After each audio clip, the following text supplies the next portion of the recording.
국제적이며 초교파적인 선교단체입니다. 저희는 한국예수전도단 안산학교 훈련생입니다. 지금부터 저희를 소개하겠습니다.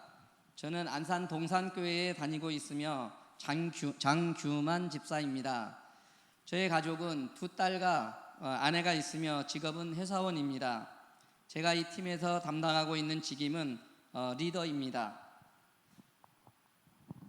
네, 안산 동산교회 이은영 권사입니다. 저의 직업은 전업주부입니다. 저는 남편과 딸과 셋이 살고 있습니다. 제가 이 팀에서 맡은 직임은 찬양과 데코입니다. 안녕하십니까. 저는 경기도 시흥시 백옷 동산교회에서 온 최한욱 집사라고 합니다. 저는 이제 자영업을 하고 있고요. 저희 가족은 여기 옆에 있는 분이 저희 아내고 아들 하나, 여기 아들 하나 처가에 맡기고 왔습니다. 그리고 제가 담당하고 있는 직임은 헬퍼 리더와 타임키퍼와 그다음에 그 물품 관리입니다. 안녕하십니까. 저는 시흥에 살고 있고 백옷동산교회를 섬기고 있는 성지혜 집사입니다. 직업은 회사원이고요. 가족은 저희 남편하고 저 그리고 10살 된 남자아이가 있습니다. 제가 이 팀에서 맡고 있는 직임은 서기와 사진 촬영입니다. 안녕하십니까. 저는 안산 사랑의 교회를 섬기고 있는 이순덕 집사입니다. 가족은 남편과 아들 둘이 있고요. 직업은 자영업이고 이 팀에서 맡고 있는 직임은 섬김입니다. 안녕하세요. 저는 안산에 살고 있고 군포에 있는 큰습 드림교회 섬기고 있는 서혜경 권사입니다. 저의 직업은 회사원이고요. 저희 가족은 남편, 아들, 딸 이렇게 네 가족이고요. 딸은 결혼에 출가를 했습니다. 제가 맡은 직임은 중보 기도입니다. 저는 이음 동산교회를 섬기고 있는 양춘아 집사이고요. 저희 가족은 남편, 아들하고 딸 하나 이렇게 있고, 그리고 제가 하는 일은 자영업을 운영하고 있습니다. 그리고 제가 이 팀에서 맡은 역할은 썸입니다.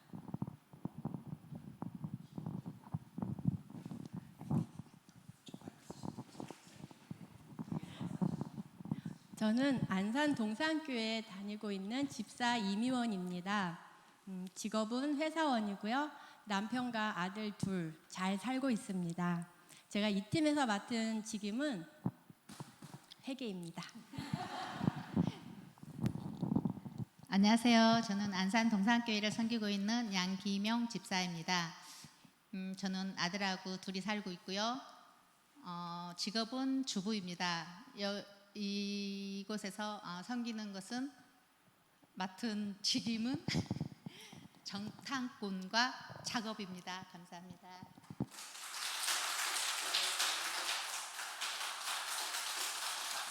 네, 반갑습니다. 네.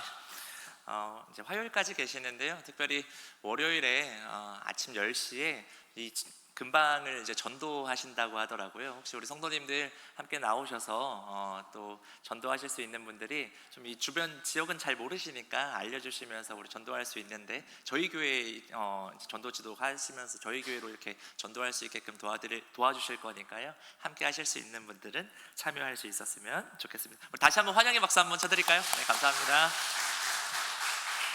이 시간 제가 기도하고 말씀 나누겠습니다. 하나님, 이 시간 말씀 가운데 성령님 우리 가운데 충만하게 임재하여 주시옵소서.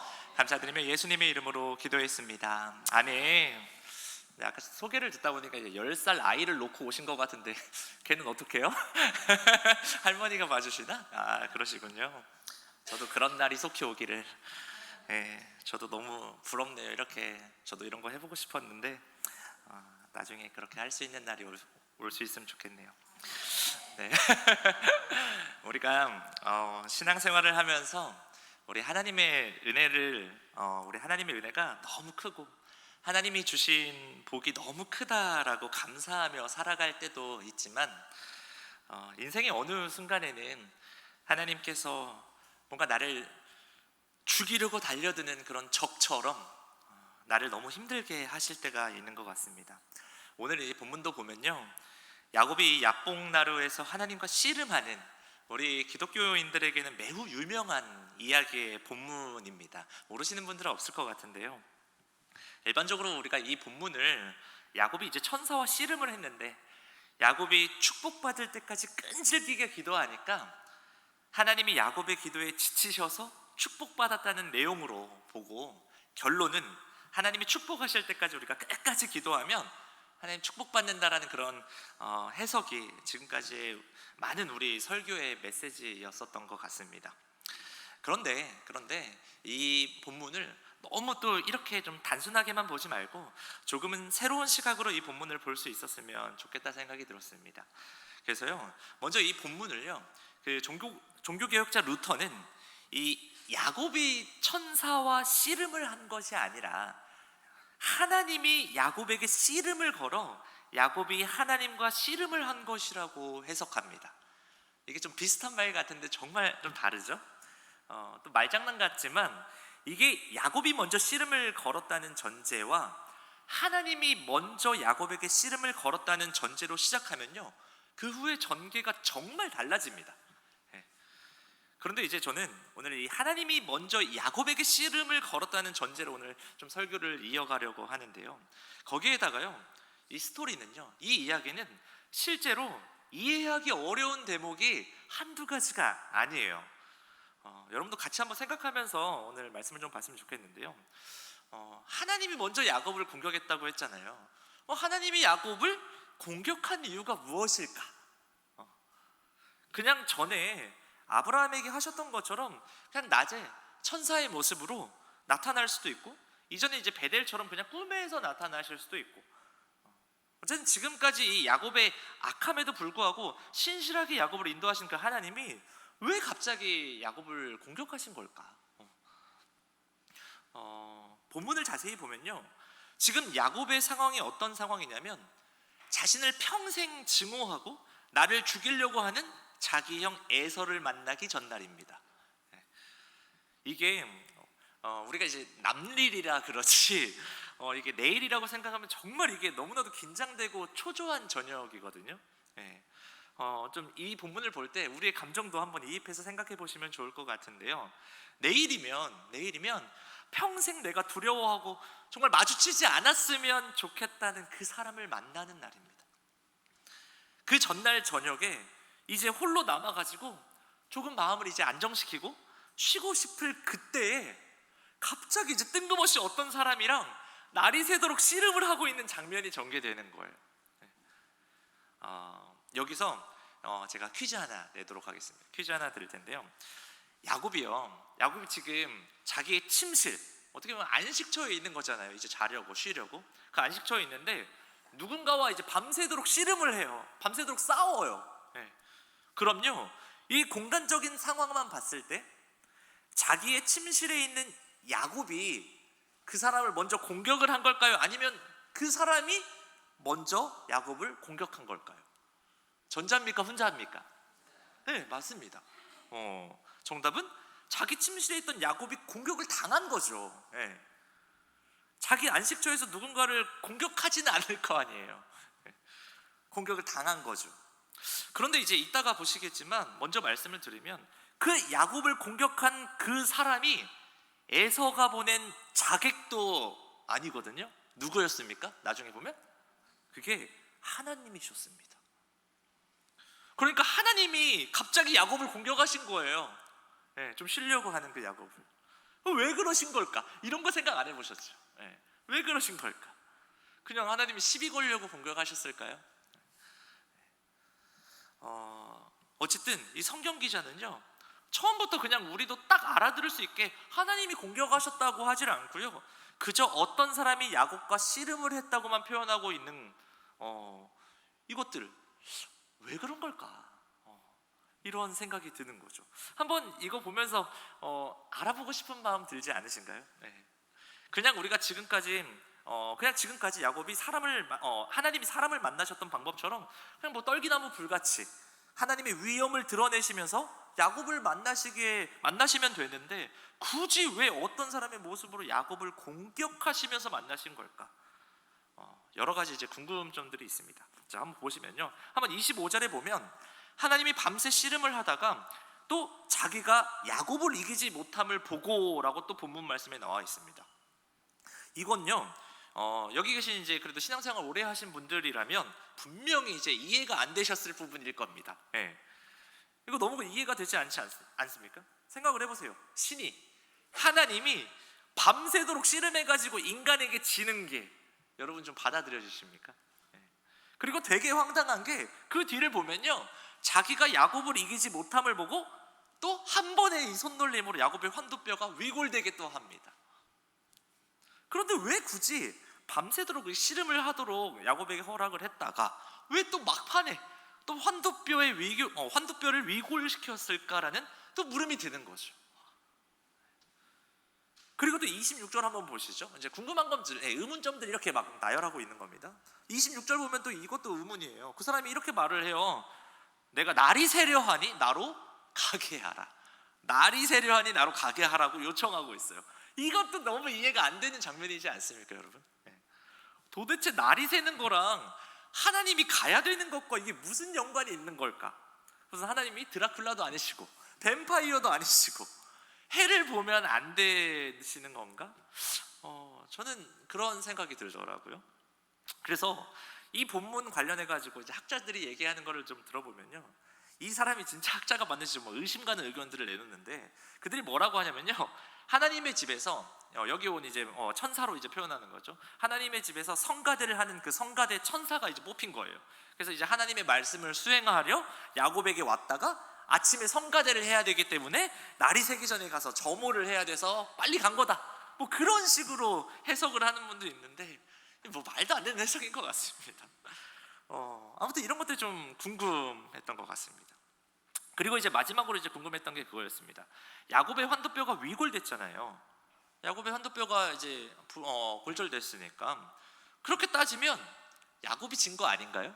네. 그런데 왜 하나님께서는 야곱에게 어떤 이름을 주셨나요? 네. 네가 하나님과 사람들과 겨루어 이겼다고 하시면서 이스라엘이라는 이름을 주시거든요. 네. 거기다가 이 하나님의 얼굴을 보면요, 인간은 살아남을 수가 없어요. 네. 그런데 야곱은 하나님의 얼굴을 보고도 살아남았다고 이야기하는 건지도 이 의문점 투성이인 게 바로 오늘 본문이에요. 이런 생각 여러분들은 잘 안 해보셨나요? 네. 그래서 제가 이 이야기를 이제 공부하면서 처음 도입부가 굳이 이런 걸 궁금해해야 하나 이제 생각도 드는데, 여러분 이 성경이라는 게, 이 하나님 말씀이라는 게 참 이 파면 팔수록요, 이 짙은 이 찐 육수들이 그 안에 담겨 있는 것들이 있어요. 저는 그래서 참 이렇게 설교를 준비하는 게 너무나도 감사한 부분이 이런 것 같아요. 이런 거 이제 공부하고 저 혼자 되게 이런 거 딱 이렇게 발견하면서 엄청 은혜 받거든요. 그래서 이제 제가 받은 은혜를 여러분께 나눠야 하는데, 이게 참 제가 받은 은혜가 이 설교로 전달하면 그 은혜가 좀 떨어지는 것 같은데, 저 딴에 참 이 감사한 부분인 것 같은데, 아무튼 여러분에게도 오늘 제가 이렇게 은혜 받았던 것들을 좀 나누려고 하는데, 여러분도 너무 막 뭘 그렇게 파고드나 하면서 짜증내시지 마시고 귀하게 잘 받기를 축원합니다. 아멘. 자, 그럼 첫 번째 의문부터 한번 가겠습니다. 하나님이 왜 야곱을 공격하셨을까요? 첫 번째 의문이죠. 하나님이 도대체 왜 야곱을 공격하셨을까? 우선 이 의문을 풀기 위해서는요, 이 싸움이요, 장난 같은 싸움이 아니라는 것을 우리가 먼저 인식을 해야 됩니다. 이건 뭐 장난 같은 그런 싸움이 아닙니다. 왜냐하면 이 성경 기자가요, 한밤에 한 사람이 야곱과 씨름했다고 했는데, 이 씨름하다라는 동사가 히브리어로는요 바크라고 합니다. 한 번 더 넘겨주세요. 바크라고 하는데요, 이 단어의 원어적 뜻은 뭐냐면 먼지를 뒤집어 쓰다라는 뜻을 가지고 있습니다. 근데 이 먼지를 뒤집어 쓰는 것은 무엇일까? 그것을 우리 성경을 번역하신 우리나라 신앙의 선배 학자님들은 이것이 씨름한 게 아닐까라고 생각을 하셨던 것 같아요. 그래서 번역을 씨름했다라고 말을 하는 겁니다. 씨름이라는 게 우리 전통이잖아요. 뭐 이스라엘도 씨름 그런 게 있나 모르겠는데, 어쨌든 저희는 씨름이라고 그렇게 번역을 했습니다. 그리고 여기서 이 씨름하는 사람은 그냥 사람이 아니라 하나님으로 봐야 되는 거죠. 왜냐하면 30절을 우리 한번 읽어볼까요? 30절 한번 띄워주세요. 30절. 네. 30절 한번 읽어봅시다. 시작. 그러므로 야곱이 그곳 이름을 브니엘이라 하였으니 그가 이르기를 내가 하나님과 대면하여 보았으나 내 생명이 보존되었다 함이더라. 아멘. 야곱이 그곳 이름을 뭐라고 하죠? 브니엘이라고 합니다. 이 브니엘의 뜻이 뭐라고 했죠? 내가 하나님과 대면하여 보았다라는 것을 뜻하는 거거든요. 갑자기 생각나는 건데 우리 윤승현 전사님 원래 자녀를 낳으면 브니엘이라고 한다고 하지 않았어요? 교회 이름을 개척하면 브니엘 교회를 개척한다고 하신 것 같은데 죄송합니다. 갑자기 생각났어요. 브니엘이라고 하는데요. 그러니까 그 사람은 하나님이었다라는 겁니다. 그리고 30절 방금 그 말씀 뒤에 보면 내가 하나님과 대면하여 보았으나 어떻게 됐죠? 생명이 보존되었다라고 고백하고 있습니다. 그 생명이 보존되었다고 한 걸 보면 하나님이 야곱의 생명까지 위협하면서 씨름을 거셨던 거예요. 그래서 우리가 계속적으로 한번 생각하면서 말씀을 보면 좋겠는데요. 이런 생각을 해봤으면 좋겠어요. 먼지를 뒤집어 쓰면서 야곱의 생명을 위협하며 씨름하는 그 하나님의 모습이 좀 상상이 되십니까? 그래서요, 이 본문을요, 루터는 이렇게 말을 하거든요. 한번 볼까요? 한번 띄워주세요. 루터가 말한 거 제가 한번 읽어드리도록 하겠습니다. 이 본문은 구약에서 가장 난해한 본문으로 간주된다. 그런데 이것은 이상한 게 아니다. 왜냐하면 족장 야곱이 혈육과 싸운 게 아니라 하나님과 싸운 것이기 때문이다. 이 싸움은 참 무서운 싸움이었다. 하나님 자신이 싸우실 뿐만 아니라 적대적인 방식으로 마치 생명을 앗아가려는 듯이 야곱을 대적하셨기 때문이다. 루터는 이렇게 말을 했습니다.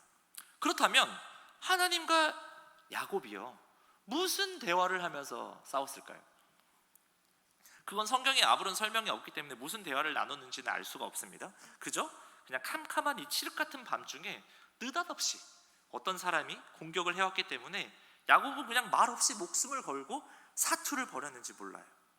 근데 정말 흥미로운 것은 여태까지 야곱의 인생에서 그랬던 것처럼요, 야곱이요 하나님을 이기고 있었다라는 거예요. 우리 25절 상반절에 보면요, 25절 상반절에 보시면 자기가 야곱을 이기지 못함을 보고, 그러니까 하나님이 야곱을 이기지 못함을 보고라는 그 표현을 보면서요, 아니 도대체 야곱은 어떤 사람이길래 하나님과 씨름하는데 하나님도 야곱이 하나님을 이기고 있다고 표현을 할까? 도대체 이게 무슨 일인가? 라는 이제 생각이 드는 겁니다. 그런 생각이 드는 찰나에 바로 모든 게 역전되는 일이 생기는 거죠. 바로 무슨 일이었냐면 하나님이 야곱의 환도뼈를 치시는 겁니다. 그래서 본문 25절 한번 보시면요, 그가 야곱의 허벅지 관절을 치매 야곱의 허벅지 관절이 그 사람과 씨름할 때에 어긋났더라, 이렇게 말합니다. 우리 개역 개정 성경에서는 허벅지 관절이라고 번역했는데 우리 개역 한글에서 유명하게 뭐라 그러죠? 환도뼈라고 말을 하죠. 그래서 환도뼈로 기억하시는 분들이 많은데 중간중간 섞여가면서 좀 쓰겠습니다. 아무튼 이 의사 선생님들의 말에 의하면요, 이 환도뼈가 위골이 되면 걸을 수는 있다라고 합니다. 걸을 수는 있는데 발에 힘이 안 들어가가지고 절뚝거리게 되는 거죠. 그렇다면 이 성경 본문을 보면 이 사람이 야곱을 이기는 것은 처음부터 그렇게 큰 문제는 아니었던 것으로 보입니다.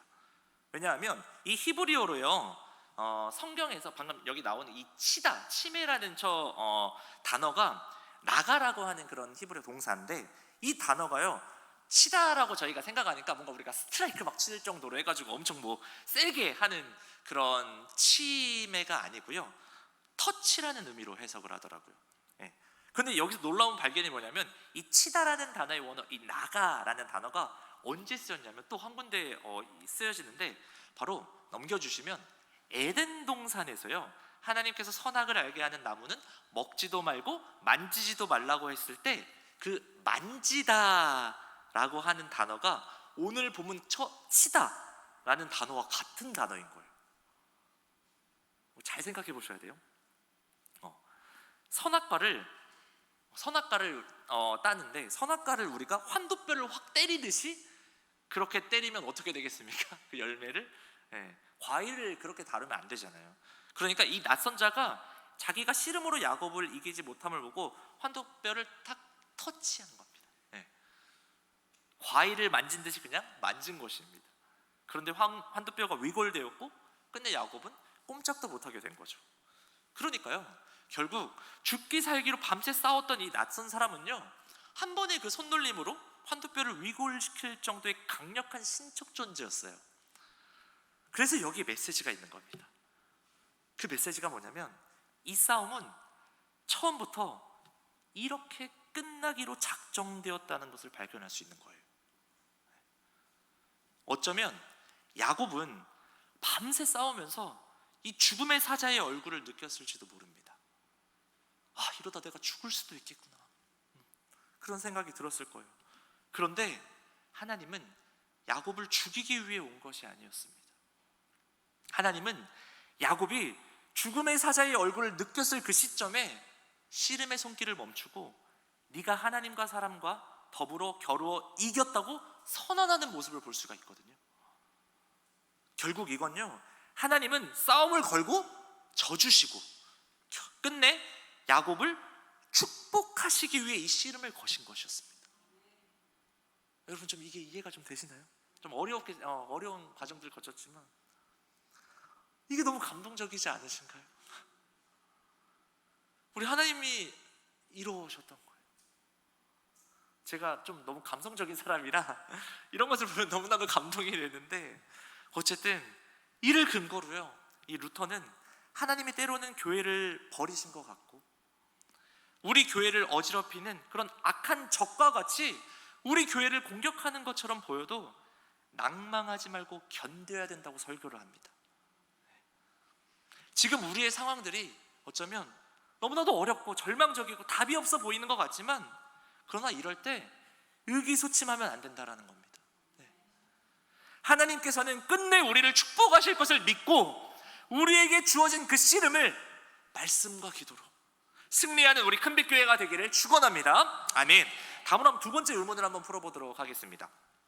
두 번째 의문은 뭐냐면, 낮에 얼마든지 광명한 그 천사의 모습으로 나타날 수 있는데 굳이 이 밤에 낯선 적의 모양으로 씨름을 거신 이유가 무엇일까? 그게 좀 아까 궁금했었죠. 그런데 우리가 다 알다시피요, 하나님을 보는 것은 매우 위험한 일입니다. 심지어 모세가요, 하나님의 영광을 보여달라고 할 때에도 하나님께서 네가 내 얼굴을 보지 못하리니 나를 보고 살 자가 없다라고 말씀하시거든요.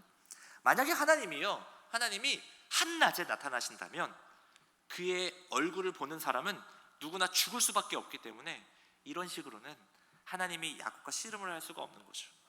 그래서 하나님께서 씨름을 걸고 져주시기 위해서는 한밤중에 그 사람의 모양으로 나타날 수밖에 없는 거고, 그러니까 이제 해가 뜨면 하나님의 얼굴을 보고 살아남을 수가 없으니까 날이 새기 전에 가야 된다라고 말하고 있는 것이죠. 어찌됐든 이 씨름을 걸고 져주신 후에 아마 어둠이 점차 물러가면서 처음으로 야곱은 희미하게나마 그 사람의 얼굴을 본 것 같아요. 그런데 놀랍게도 그가 본 것은 사람의 얼굴이 아니라 어떤 얼굴이었습니까? 하나님의 얼굴을 본 거거든요. 그리고 더욱 놀라운 것은 뭐냐면, 이 야곱이 본 하나님의 얼굴은 밤새도록 자기를 죽이려고 달려든 그런 험악한 죽음의 얼굴이 아니었다라는 것입니다. 그것은 하나님의 사랑의 얼굴이었었어요. 하나님의 얼굴은 한밤중에 뭔가 적의 모습으로 나타나서 밤새 씨름을 걸고 끝내 져주시고 축복하시려는 그 사랑의 얼굴이었다라는 겁니다. 하나님께서 야복나루에서 이 야곱을 공격한 것은 야곱을 너무나도 사랑했기 때문입니다. 비록 야곱은 속임수꾼이었지만 하나님은 그의 삶을 신실하게 인도하셨고, 이제 그 야곱의 이름으로는 가나안 땅, 약속의 땅에 들어갈 수 없기에 이 약속의 땅으로 들어가는 야복나루에서 하나님과 더불어 겨루었다는 의미의 이스라엘로 이름을 바꾸어 주시기 위해서 야곱을 공격하신 것이었습니다. 그래서 이 지팡이 하나만을 가지고 가나안 땅을 떠난 그 야곱이 이제는 4명의 아내와 11아들과 2대나 되는 엄청난 재물을 얻게 된 것인 거죠. 그러니까 이 약속의 땅으로 돌아오는 순간에 하나님께서는 야곱에게 베푼 그 과거의 은혜를 근거로 이제 야곱이 변화해야 할 것을 요구하며 씨름을 거신 것입니다. 저는 이 이야기가 우리에게 참 귀한 메시지를 주고 있는 것 같아요. 현재 우리가 가지고 있는 그런 재물들, 우리의 지위들, 우리의 재산이나 우리의 명예, 또 어쩌면 우리의 자녀들, 우리의 소유들이 우리가 윤리적으로 되게 깨끗하고 거룩하기 때문에 주신 것이라고 생각하시나요? 아닌 겁니다. 우리도 야곱처럼 똑같은 속임수꾼이지만 복을 받겠다는 열정 하나만을 가지고 사는 그런 야곱 같은 인물이지만 하나님께서요 축복하신 다음에 그 축복을 근거로 이제 그렇게 그만 살아라 하며 우리의 삶에 하나님도 씨름을 거시는 때가 분명히 있을 것입니다. 그때 하나님은 우리가 생각하는 그런 사랑에 인자한 그런 하나님의 모습이 아닐 수 있어요. 그때 하나님은요 어쩌면 나를 죽이려고 달려드는 그런 적의 얼굴로 나타나셔서 이제는 우리에게 너 이제 그렇게 살면 안 돼, 그러면서 우리를 위협하실 수 있습니다. 왜 그러시는 건다고 했죠? 왜 그러시는 거라고 했죠? 우리를 사랑하시기, 우리를 변화시키려고 그 달려드는 그 하나님의 사랑의 얼굴은 어쩌면 죽음보다 더 무서운 얼굴을 할 수밖에 없었던 거죠. 사랑하니까 우리를 변화시켜야 되고 거룩하게 만들어야 하니까 그게 우리의 살 길이니까 하나님께서 그렇게 나타나시는 겁니다. 그래서 우리는 인생의 씨름에서요 궁극적인 씨름의 대상이 누구인지 잘 모를 때가 많습니다. 그러나 우리가 결과적으로 우리가 씨름해야 될 대상은 누굽니까? 바로 하나님임을 인식할 수 있는 겁니다. 그런데 오늘날 참 적지 않은 우리 그리스도인들은 인생의 궁극적인 씨름의 대상이 하나님임을 잘 모르고 살아가는 것 같습니다. 혹시 이곳에 계신 우리 성도님들 중에 혹시 지금도 이 어려움을 겪고 계신 분이 있습니까? 여러분, 우리가 하나님과 씨름해야 됩니다. 그러면 하나님께서 해결해 주실 줄 믿습니다. 아멘. 교회도요 겉으로 볼 때 우리 교회가 어쩌면 목사의 문제, 장로의 문제, 뭐 성도의 문제일 수 있지만요 실제로는 누구의 문제입니까? 실제로는 하나님 문제예요. 하나님의 문제입니다. 이건 모든 인생의 문제의 핵심은 우리가 이 하나님이라는 사실을 깨달아야 됩니다. 밤이니까 그냥 모호해 보이고 적이 누군지 확실하게 보이지가 않고 또 어떨 때는 그냥 누군가의 문제로 정확하게 보여지는 것처럼 보이지만 우리 인생에 있어서 궁극적인 문제는요 하나님과의 씨름에 있는 것입니다. 그래서 우리가 하나님을 붙잡고 씨름을 해야 우리는 끝내 그 하나님의 축복을 받고 하나님의 얼굴을 볼 수 있을 줄 믿습니다. 이게 야복나루 스토리가 오늘 우리에게 보여주는 말씀인 것 같아요. 이와 비슷한 이야기가 우리 예수님 때에도 있는데요 마가복음 7장에 보면요 수로보니게의 여자의 이야기가 나옵니다. 이 수로보니게 여인 여러분 기억나시나요? 더러운 귀신 들린 딸을 둔 이 여인은요 예수님의 소문을 듣고 예수님께 찾아와 예수의 발 아래 엎드려서 내 딸에게서 귀신을 좀 쫓아내줄 것을 간청하는 모습이 나옵니다. 그때 예수님께서 뭐라고 하셨는지 아시나요? 마가복음 7장 27절인데 우리 한번 다 같이 한번 읽어볼까요? 자, 한번 읽어봅시다. 시작.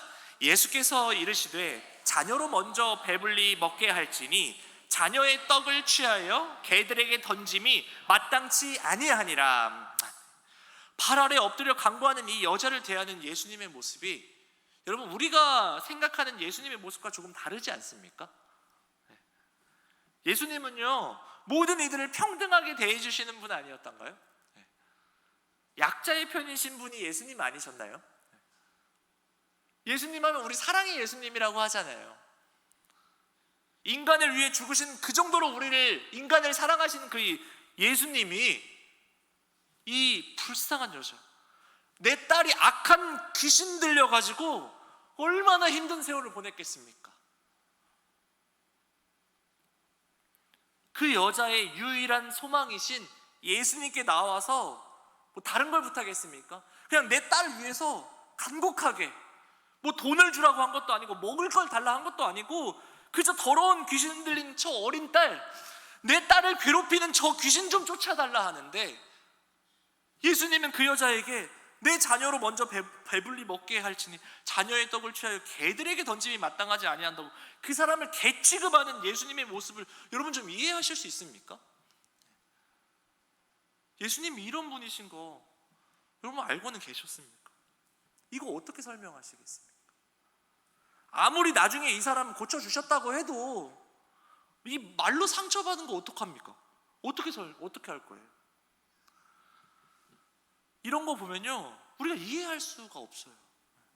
다른 것도 아니고 정말 사랑하는 딸에게서 더러운 귀신 들린 걸 쫓아달라는 건데 자녀의 떡을 취해 개들에게 던지니 마땅하지 않다? 이건 무례하다 못해 정말 인격적으로 나쁜 그런 말 아닌가요? 어떻게 말을 이렇게 할 수가 있어요? 그런데 이 여인은요, 이 예수님의 적대적인 모습에 뒤로 물러나지를 않습니다. 주님 맞습니다. 그런데 개들도 주인의 상에서 떨어지는 부스러기를 먹나이다. 이 고백을 들은 예수님이요, 뭐라고 대답하시죠? 우리 29절도 한번 읽어볼까요? 넘겨주시고 시작. 예수께서 이르시되 이 말을 하였으니 돌아가라, 귀신이 내 딸에게서 나갔느니라 하시매. 이 본문을요, 루터가 이렇게 말을 해요. 하나님께 공격을 받을 때 용기와 희망을 버리지 않고 계속적으로 기도하고 잡고 문을 두드려라. 비록 우리를 공격하는 것처럼 보여도 말씀을 의지하여 기도하면 하나님의 얼굴을 보게 되고 끝내는 승리하게 된다라고 말을 하는 겁니다. 네. 여러분, 야곱은요, 참 이 야복나루에서 놀라운 복음을 경험한 것입니다. 흐르는 강물처럼 그 하나님의 사랑이 야곱의 삶 가운데 흘러 들어간 겁니다. 속이기 잘하는 야곱을요, 거룩하게 하시기 위해서 하나님은 이 야곱의 삶 가운데 낯선 적의 모습으로 씨름을 거신 겁니다. 자기 힘으로 축복을 얻으려고 형의 장자권을 팥죽 한 그릇에 사고 눈 어두운 아버지를 속이고 외삼촌 라반을 이기려고 그렇게 애쓰며 살아왔고, 진정한 평강과 기쁨과 행복은 그런 걸로 얻을 수 없다는 사실을 알려주기 위해서 하나님께서는 이 야곱의 삶에 과격하게 개입하시는 것을 우리가 볼 수 있는 게 바로 이 본문이라는 겁니다. 네. 여러분, 우리 삶을 한번 돌아봤으면 좋겠습니다. 오랫동안 나를 그렇게 괴롭혔던 바로 그 인간이 어쩌면 우리를 구원해 내시려는 하나님의 사랑의 얼굴인지 모릅니다. 네. 그뿐만이 아니죠. 너무나도 원망의 대상인 그 직장 동료, 심지어는 사랑해서 결혼했지만 평생 원수 같은 우리 남편과 아내가, 아니 내가 낳았지만 도대체 어떻게 이렇게 생겨먹었을까 하는 그 우리의 자녀들이 어쩌면 우리를 성화시키려고 낯선 적의 모습으로 우리 인생에 찾아온 하나님의 얼굴인지 모릅니다. 네. 우리가 현재 처한 상황이 아무리 힘들어도 우리에게 다가오셔서 싸움을 걸고 져주시는 그 하나님의 사랑이 있는 곳이라면 그곳은 브니엘, 하나님의 얼굴이라고 불리울 수 있는 곳인 줄 믿습니다. 네, 저는 이 야복강에서 씨름하는 야곱을 보면서 제 개인적으로도 너무나도 어려웠던 그 시기들을 보낼 때 그 어려움들이 참 브니엘이었음을 알게 되었습니다. 네. 물론 하나님과 씨름하는 것은 너무나도 위험하고 우리에겐 너무나도 힘든 일입니다. 환도뼈가 위골될 수도 있습니다. 그런데 비록 이 환도뼈가 위골되어 절더라도 하나님의 얼굴을 볼 수 있다면요, 정말 세상이 줄 수 없는 그 행복이 그 안에 있는 거거든요. 네.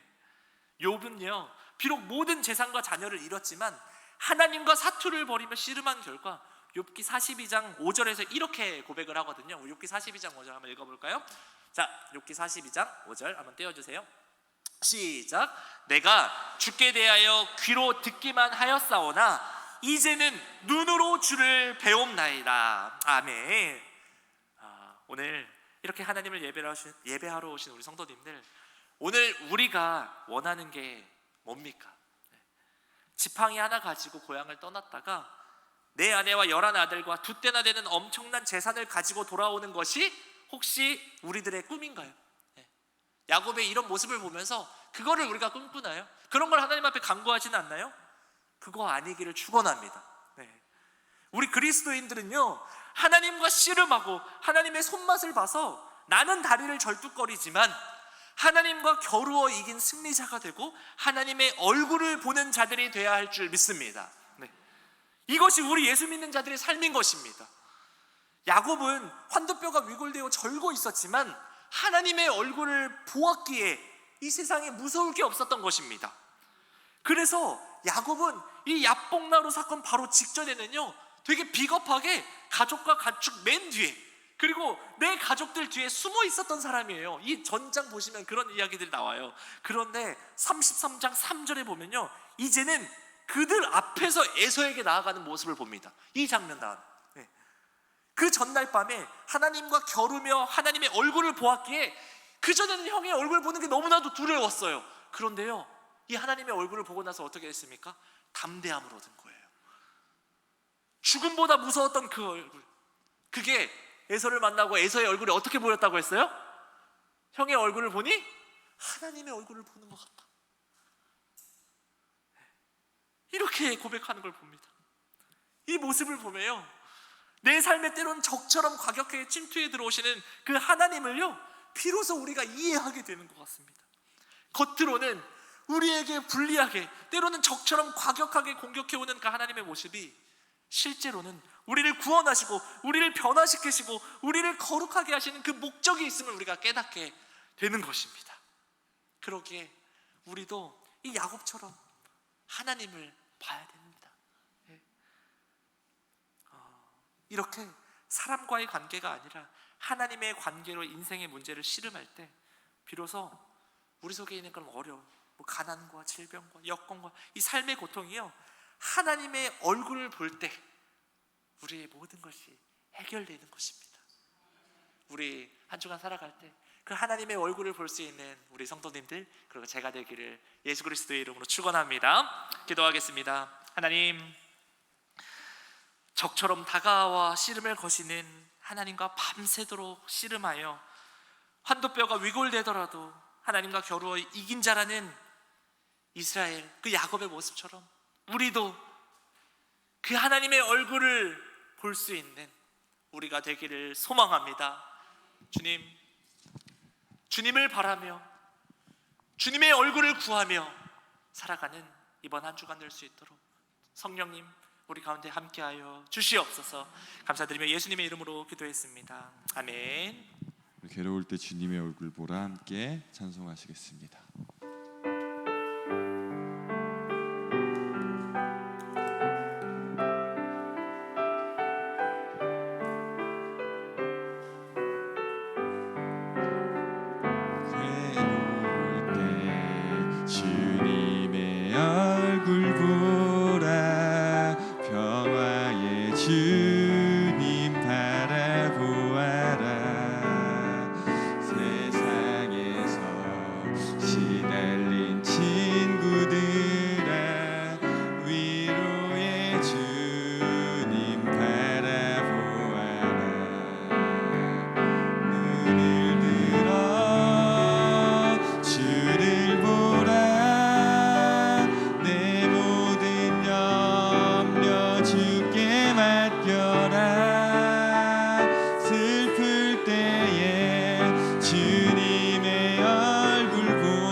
다시 한번 처음부터 찬양하실까요? 괴로울 때 주님의 얼굴 보라, 평화의 주님 바라보아라. 세상에서 시달린 친구들아, 위로의 주님 바라보아라. 눈을 들어 주를 보라, 내 모든 염려 주께 맡겨라. 슬플 때에 주님의 얼굴 보라, 사랑의 주님 안식 주. 눈을 들어 주를 보라, 눈을 들어 주를 보라, 내 모든 염려 주께 맡겨라. 슬플 때에 주님의 얼굴 보라, 사랑의 주님 우리 이 시간 함께 기도하시면서 나아가셨으면 좋겠습니다. 오늘의 말씀 기억하시면서 하나님이 씨름을 거시는 이유, 우리가 이 자리에서 낙망하지 않고 견디시기를 바랍니다. 우리에게 주어진 시련과 고난을 우리가 기도와 말씀으로 하나님과 함께 이겨낼 수 있도록 우리를 변화시키기 위해 나타나시는 그 하나님을 기억하시면서 그 하나님과 씨름하고 버티면서 그것을 해결해 주실 그 모든 것의 주체 되신 하나님을 우리가 진정으로 깨달을 수 있도록, 진정한 행복은 세상에서 오는 것이 아니라 어려움 속에서도 그 찾아오시는 그 어려움들이 우리를 자라게 하는 하나님의 얼굴을 볼 수 있도록 그 자리라면 견디고 버티며 살아낼 수 있는 우리 삶의 실력을 허락해 달라고 우리 이 시간 주님의 이름 한번 부르고 기도하시면서 나아가시겠습니다. 주여, 살아계신 아버지 하나님 감사합니다. 우리 이 시간 귀한 하나님의 은혜의 말씀을 우리가 청종할 수 있는 기회를 주셔서 감사합니다. 우리에게 견딜 수 있는 그 기회를 주신 그 하나님, 우리에게 주어진 어떠한 시련과 고난을 우리가 기도와 말씀으로 이겨낼 수 있는 우리 삶의 실력을 허락하여 주시옵소서. 우리를 변화시키기 위해 나타나시는 그 하나님, 우리에게 어떤 때는 씨름을 거시고 우리에게 어떤 때는 그 싸움을 거시면서도 우리를 자라나게 하시고 버틸 수 있는 그 실력을 주신 하나님, 그것을 해결해 주실 그 모든 것에 주체 되신 그 하나님을 우리가 바라보며 나아갑니다. 우리가 그 하나님을 깨달을 수 있는, 마음으로 깊이 이해할 수 있는 우리에게 영적인 깊은 실력을 허락하여 주시옵고, 진정한 행복은 세상의 것이 아니라 어려움 속에서도 여전히 내 상황은 어렵고 힘드나 그 찾아오시는 그 하나님을 우리가 기억할 수 있도록 분이엘을 기억하면서 그 하나님의 얼굴을, 괴로울 때도 그 하나님의 얼굴을 바라볼 수 있는 우리가 될 수 있도록 우리를 아버지를 지키시고 아버지 함께 하여 주시옵소서.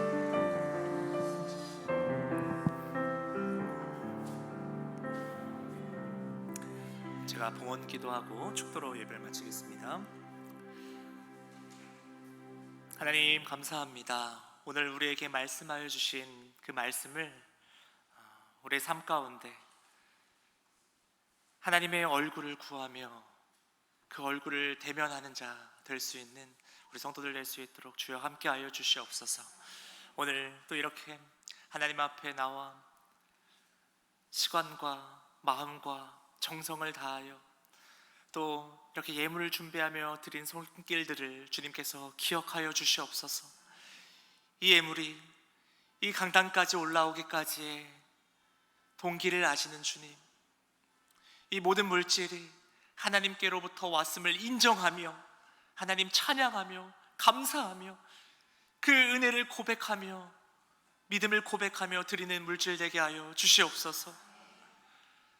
주께서 우리의 이 은혜와 믿음을 고백하였을 때 주실 그 놀라운 은혜와 복들을 또 기대하게 하여 주시고, 이 삶을 살아가며 물질로 어려운 일 당하지 않게 하여 주시고 넉넉하여 차고 넘쳐 우리 주의 이 물질을 귀한 곳에 흘려보낼 수 있는 이 시간 예배자들 주님 은혜를 허락하여 주시옵소서. 특별히 오늘 이렇게 우리 예수전도단 순회 선교자들, 우리 전라도 선교 전도팀 함께 예배할 수 있게 허락하심에 감사합니다. 이들의 헌신과 복음에 향한 이 열정을 주님 기억하여 주시고, 하나님 이들이 걸어가는 그 발자취마다 하나님 놀라운 복음의 역사들과 전도의 현장이 일어날 수 있도록 하나님 역사하여 주시옵소서. 이들 가운데 살아있는 그 복음이 전해질 때마다 뜨거운 성령의 역사들이 있게 하여 주시고, 아버지 이들이 밟아나가는 그 모든 곳 가운데 함께 전도의 놀라운 역사와 예수 그리스도의 복음이 전해지는 교회가 다시 한번 부흥될 수 있는 그 일들이 일어날 수 있도록 주여 함께하여 주시옵소서. 주님을 의지합니다. 살아계신 예수 그리스도의 이름으로 기도하며 이제는 우리 구주 예수 그리스도의 은혜와 하나님 아버지의 사랑과 성령 하나님의 교통하심이 오늘 이 예배를 드리며 하나님의 얼굴을 구하며 살아가기로 다짐하는 사랑하는 주의 백성들 머리 위에 이제로부터 영원까지 함께 있을지어다. 아멘. 아버지